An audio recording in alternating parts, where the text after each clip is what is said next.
Hi, welcome in everybody to the Real Ballz podcast. This is the Wednesday edition. I'm coming to you live just simply because it took me to upload on Monday with the PWBA edition. So I wanted to make sure that we got this one in at 5 o'clock so everybody would be able to see it over the next couple of days.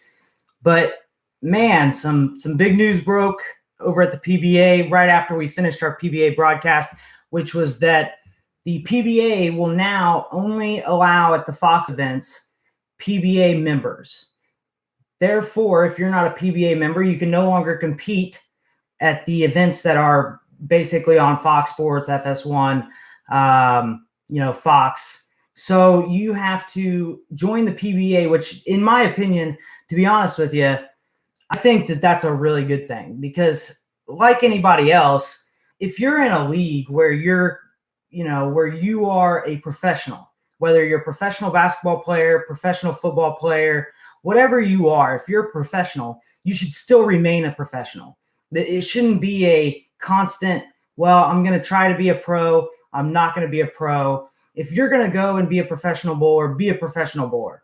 Do that, live the dream, whatever it is that you're wanting to do. But you've got to be a member, pay your member dues, go out there and compete. And I think that that's something that is really, really lacking previously with the PWBA was that anybody could go out there and compete. And you can still compete at the Masters. You can still compete at extra frame events.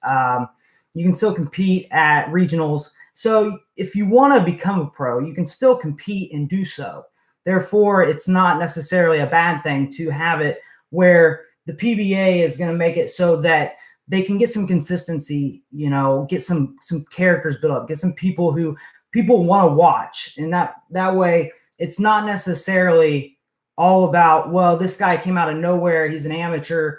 If you're going to be a pro and do that. And I think that that's going to be really good for the PWBA. PWBA also announced that they are going to donate all the player fines to the Bowlers to Veterans link. So that's going to be really cool to see that and to be able to say, hey, you got fined, but at least it's going to a good cause. I think you might actually see some players out there who would be more willing to pay a fine if they know where it's going and they know that it's going to a worthy cause that's going to benefit other people, such as the wounded veterans and things of that nature. So that's really cool to see that the PWBA did that.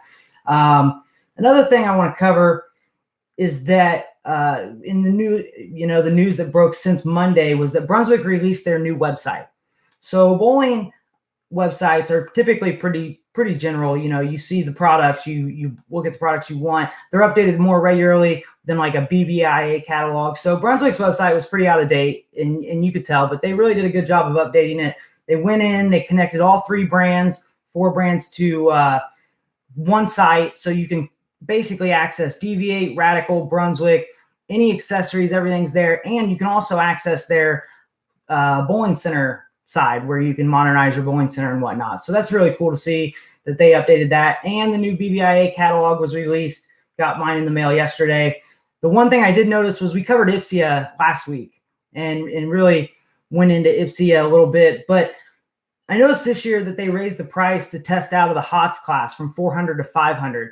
And they made it a digital class where you could basically have an instructor who was right there to guide you and walk you through the process, which, to me, I look at that and I say, well, the biggest concern I had was the cost. So if the cost is going to be high, that's something that I think pro shops will really, shy away from, in the sense that, it was $400 before, now it's $500. You got to have a quiet room. How often do you get that when you're trying to learn how to drill bowling balls? I mean, just trying to get any time at all in a shop without somebody wanting to come in is tough to do. So I think that that's going to be a tough sell to say, hey, I'm going to test out of the HOTS class, especially when, like we talked about before, the brand recognition of IPSIA has not been the greatest. So I think that you're going to find that, over time, maybe people will do it if they want to get to that master class, but it's just it's pretty expensive to do that. But yeah, the new BBIA catalog came out.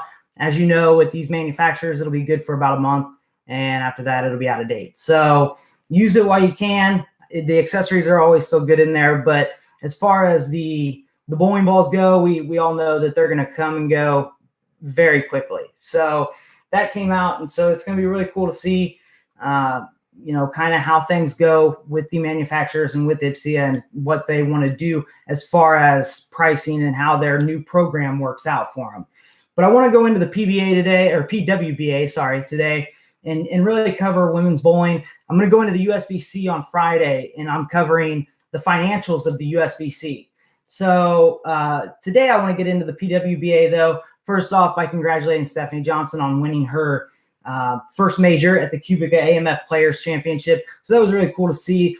The one thing I'll give women's bowling credit for is that, man, there's a lot of emotions. It's exciting. They have a lot of excitement when it comes to winning. And so when they're throwing that winning shot, it's something that you can really see that, it's not necessarily about the money that drives them. You can tell that a lot of it is just pure passion to win. And that's something that's awesome to see. And, whenever I would go to shows, I always enjoyed it. It was like I could block everybody out and I could just watch, someone throwing the ball, the lane, the oil pattern, the way the ball reacts and the way it hits the pins, and just basically watch that ball, the purest form of the game, just blocking everybody out, and that's it. And then you can kind of see that that's what they do, when they compete, and they use that to compete and to grow and to win. So that's pretty awesome to see. She got 20 grand for winning that tournament, which, give or take, that's a good amount of money. I mean, 20 grand's a lot, but when you look at it is in the grand scheme of things, that it's,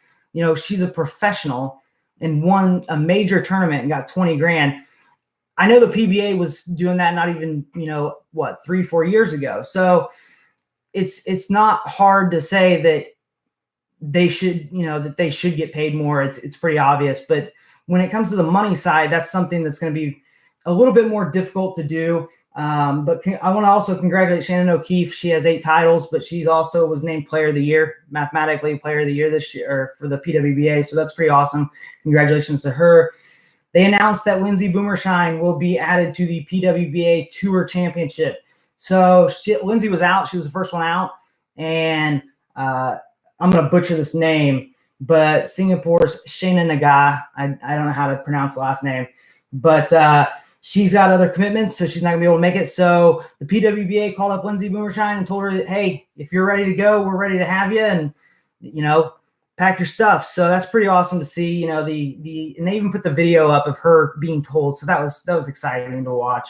But I want to dig a little deeper into the PWBA and really look at it in the big picture. And in 2015, the PWBA was non-existent. And so the USBC and the BPAA made a 2-year financial commitment to get the PWBA back up and running. It hadn't been running for over a decade. So it was one of those things where you looked at it and you said, well, how much is this going to cost? What's the partnership going to be? And you saw that CBS Sports picked up the television rights to it, which is good, because if you can't get those television rights, it's even harder and harder to even have a pro women's tour.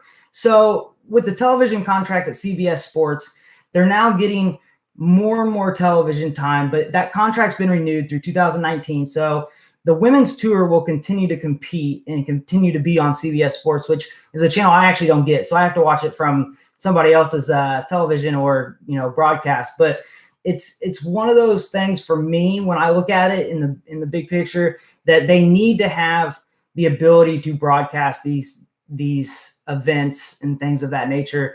And, honestly, for a women's tour, it definitely has a lot of excitement. And for a men's tour, if you compare that to the men's tour, there's a lot of events I think you could watch the PWBA and be more excited than the PBA. And that's something that I think is really going to have an impact for the women and help them continue to grow. Is simply they're exciting to watch. They have a lot of emotion. And that's something that I've pushed for, repeatedly when I would watch the men's tours. Have some excitement, have some emotion, get pumped up. It was something that I could never understand why, I get the focus part, but for me, I always wanted to be that one guy on TV that was just like, yeah, in your face, suck it, you're a bitch, something like that, just yell it out and get people pumped up and get excited and, something like that. And it for me, it was always exciting to watch. I loved watching Pete Weber because someone's got to be the bad guy. And that's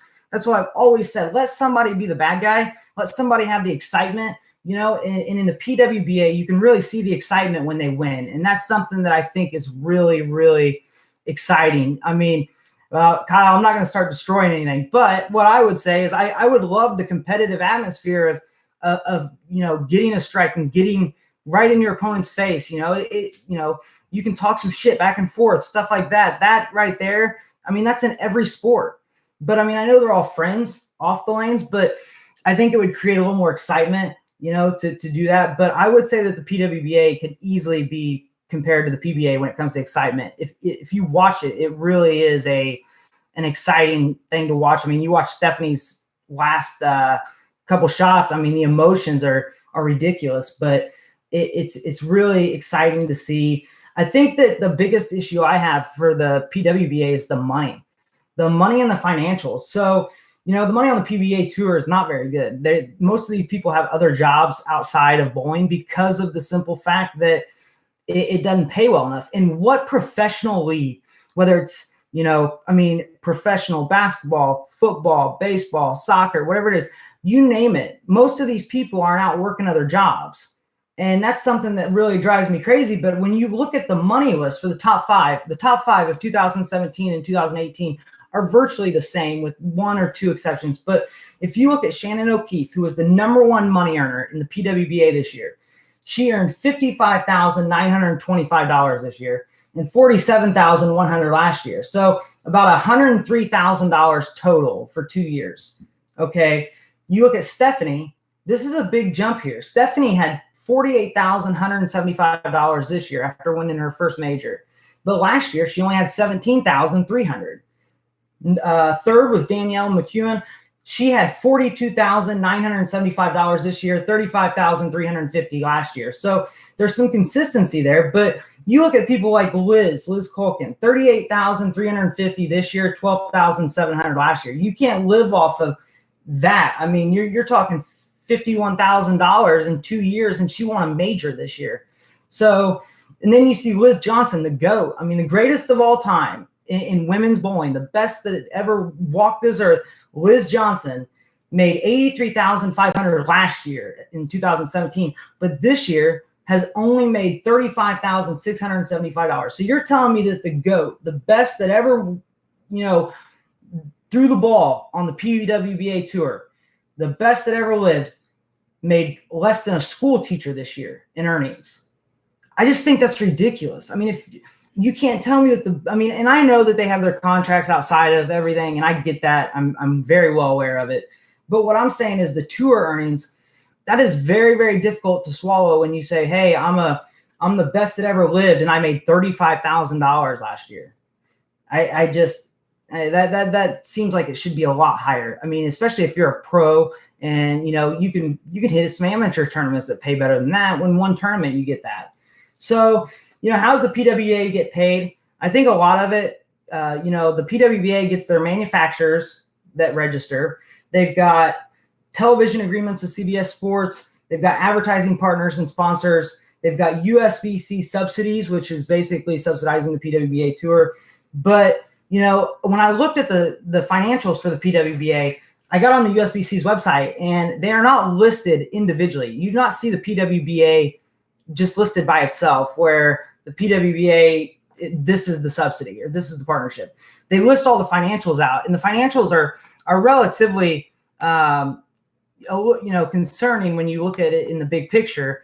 And part of what I was looking at was the fact that if you look at the PWBA, the PWBA is going to have money coming in, obviously, but they're also going to be paying a lot out. And the question is, when they pay these financials out, they're still not paying enough for these people to, live on. And you're right, Sandy, it is only 14 events. And so it's good that she made that, but to be able to live off that, I mean, she's going to hit other events throughout the year, and that's understandable. And she can compete in those. A lot of the women that I used to sponsor couldn't compete in the men's events. They struggled when they got out there, whatever it was. Whether it's the patterns, they just struggle to carry, whether it's the power. But, Liz can compete in the PBA. But, yeah, it's not a ton of events. I think the only thing that would get me is that I it's almost, when you look at it, you just wish that there was more sponsorship to say, hey, let's pay these guys more because they are the best. Just like the PBA, they're the best women in the world for bowling. It's from all over the world.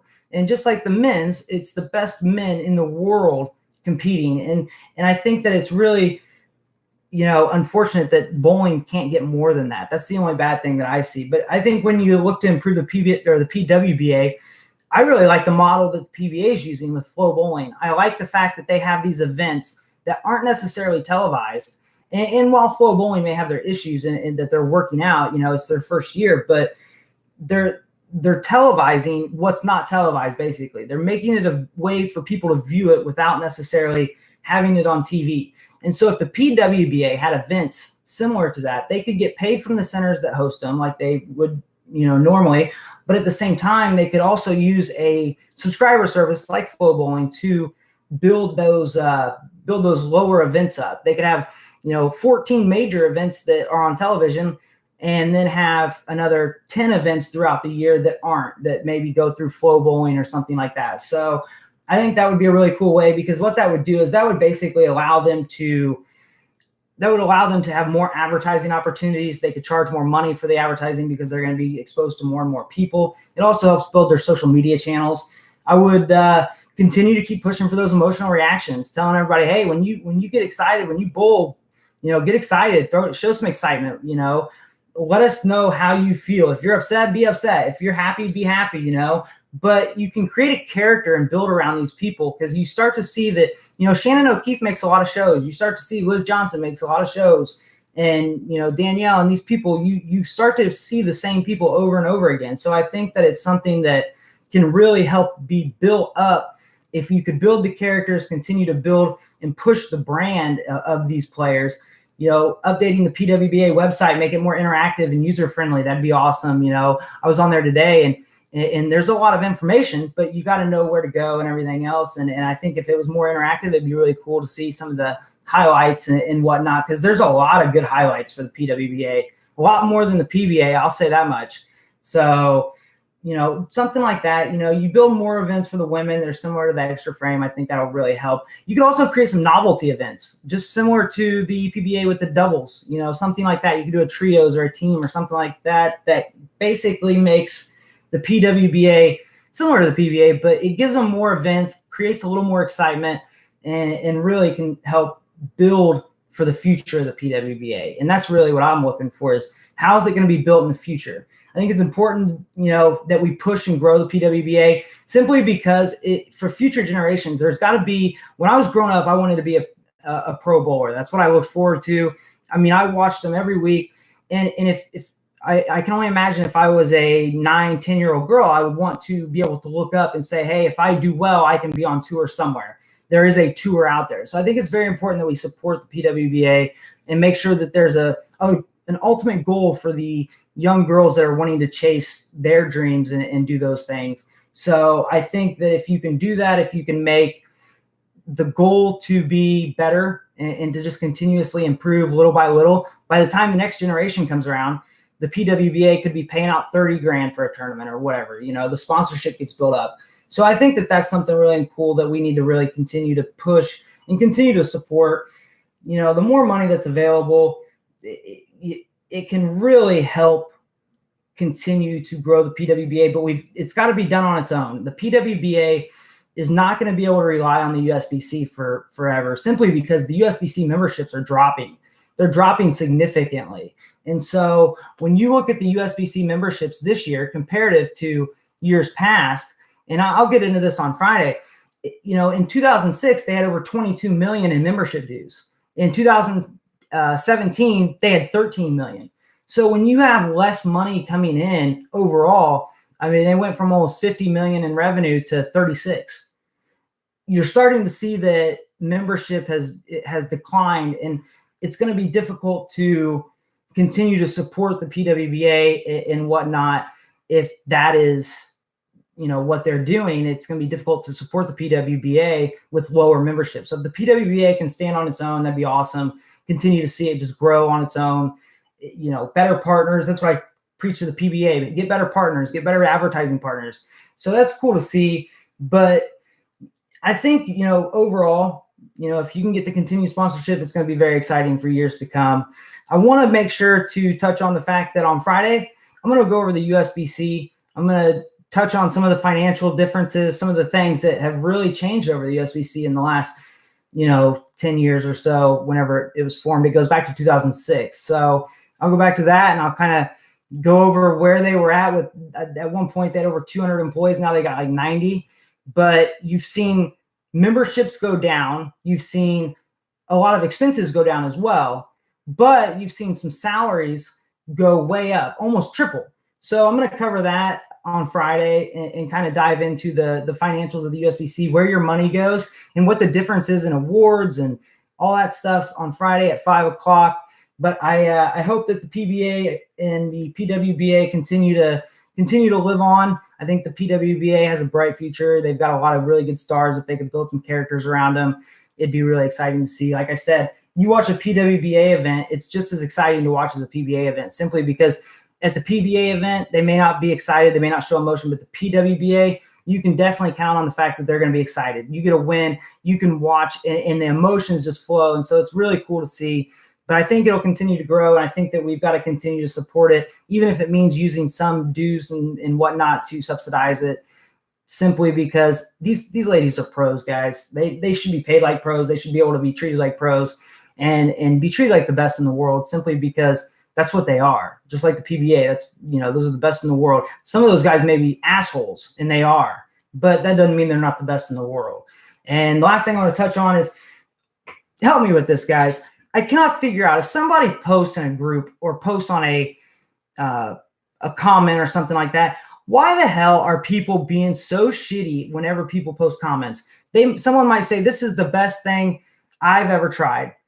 Okay, so that's that person's opinion. It's the best thing they ever tried. So why do you find it necessary to get on their page and be like, well, this is stupid for this reason, this reason? Get a fucking life, guys. Get a life. Because if you're going to spend your day trolling on other people and the comments they make, let them have their own goddamn opinion, okay? You don't have to, troll on their pages and everything else and just bitch and whine and say that they're wrong. Everybody's allowed to have their own fucking opinion, and you cannot get on there and tell them that they're wrong. If they believe that this is the best ball they ever tried, best shoe they ever tried, best anything they ever tried, well, let them believe that. You don't have to get on there and tell them why they're fucking wrong. That's just an asshole move to do. So don't do it. Get a fucking life, okay? If that is your whole day, get a life. I mean, seriously, people, it just kills me that these people can't figure out that they don't have to get on social media and talk shit just because someone else has a different opinion than them. It's fucking ridiculous, guys. But anyway, I hope you tune in on Friday. Sorry about my little rant there. I just get tired of people being little bitches online. I hate that. I just hate it.